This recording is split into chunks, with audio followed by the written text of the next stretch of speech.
తెలంగాణలో మళ్లీ బీఆర్ఎస్ అధికారంలోకి వస్తుందన్నారు మాజీ సీఎం కేసీఆర్. 10 ఏళ్ల బీఆర్ఎస్ పాలనలో రాష్ట్రాన్ని దేశంలోనే నెంబర్ 1 గా మార్చామన్నారు. ఇక తెలంగాణకు ప్రధాన శత్రువు కాంగ్రెస్ పార్టీయే అన్నారు.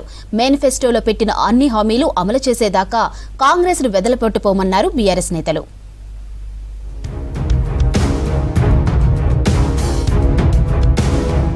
రాబోయే రోజుల్లో బీఆర్ఎస్ దే అధికారమన్నారు మాజీ సీఎం కేసీఆర్. వచ్చే ఎన్నికల్లో సింగిల్ గా అధికారంలోకి వస్తామని చెప్పారు. గోదావరి కన్నీటి గోస పేరుతో గోదావరి నది నుంచి కొండపోచమ్మ సాగర్ వరకు మాజీ ఎమ్మెల్యే కోరుకంటి చందర్ పాదయాత్ర నిర్వహించి ఎర్రవల్లి ఫామ్ హౌస్ లో కేసీఆర్ ను కలిశారు. ఫామ్ హౌస్ కు వచ్చిన కోరుకంటి చందర్ పాదయాత్ర బృందంతో సమావేశమయ్యారు కేసీఆర్. బెల్లం ఉన్న దగ్గర ఈగలు వచ్చినట్లు సిరి సంపదలు ఉన్న తెలంగాణను దోచుకోవడానికి కొందరు సిద్ధంగా ఉన్నారని ఆరోపించారు. ఏపీలో కూటమి లేకుంటే చంద్రబాబు గెలిచేవారు కాదన్నారు. అందరూ ఒక్కో కేసీఆర్ లా తయారు కావాలన్నారు.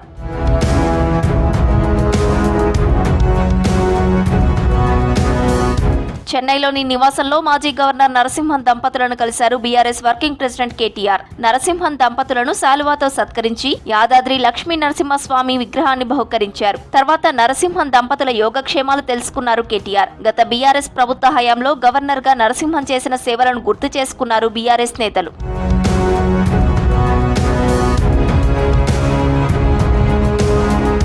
అసెంబ్లీలో స్పీకర్ గడ్డం ప్రసాద్ కుమార్ ను కలిశారు బీఆర్ఎస్ ఎమ్మెల్యేలు. మాజీ మంత్రి హరీష్ రావు నేతృత్వంలో మంత్రి కోమటిరెడ్డిపై సభా హక్కుల ఉల్లంఘన నోటీసులు ఇచ్చారు. మంత్రిగా ఉన్న కోమటిరెడ్డి అన్ని అబద్దాలు మాట్లాడుతూ సభను తప్పుదోవ పట్టిస్తున్నారని ఫిర్యాదు చేశారు. మంత్రి కోమటిరెడ్డిపై తక్షణమే చర్య తీసుకోవాలని కోరారు బీఆర్ఎస్ ఎమ్మెల్యేలు.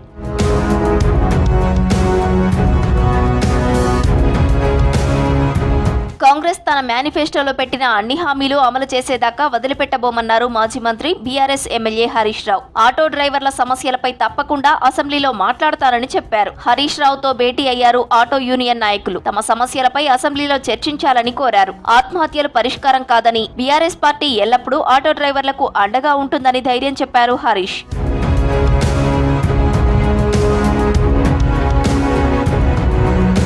హక్కుల కోసం తెలంగాణ నుంచే ఉద్యమ పొలికేక మొదలైందన్నారు బీఆర్ఎస్ ఎమ్మెల్సీ కవిత. బహుజనుల హక్కుల కోసం దేశవ్యాప్తంగా ఉద్యమించాల్సిన అవసరం ఉందన్నారు. చట్టసభల్లో బీసీ బిల్లును ప్రవేశపెట్టడమే కాకుండా కోర్టుల్లో రాజ్యాంగపరమైన చిక్కులు తలెత్తకుండా రాష్ట్ర ప్రభుత్వం చర్యలు తీసుకోవాలని డిమాండ్ చేశారు. సిద్దిపేట జిల్లాలోని కొమరవెల్లి మల్లికార్జున స్వామిని దర్శించుకొని పూజలు చేశారు కవిత.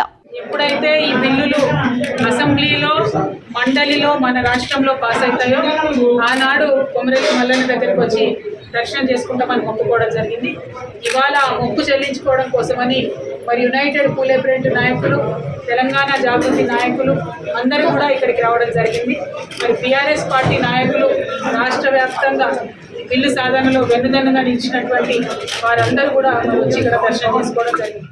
రాష్ట్ర వ్యాప్త పర్యటనలో భాగంగా రేపు కరీంనగర్ లో పర్యటించనున్నారు BRS working president KTR. April 27న జరిగే బీఆర్ఎస్ జూబ్లీ వేడుకల సన్నాహక సమావేశంలో పాల్గొని పార్టీ శ్రేణులకు దిశానిర్దేశం చేయనున్నారు.